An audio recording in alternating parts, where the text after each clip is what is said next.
So in groceries, we didn't have anything. In babies, we had 45, I think. And then now we have remaining 4, 1, 2, 3, 4. We have $4, which is gonna go to my $1 savings challenge. In spending, we have, I think we had 20, and we had $1 remaining.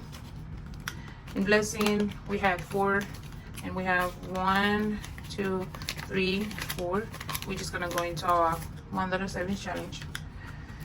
In beauty, we have $10. I usually have to put it into my $5 savings challenge, but I'm gonna roll it over because I'm gonna get my nails done in like 2 weeks. So in receipts, we don't have anything. In coins, we have some coins, and we're gonna put it into our coins jar. Okay, and that's it for our weekly binder.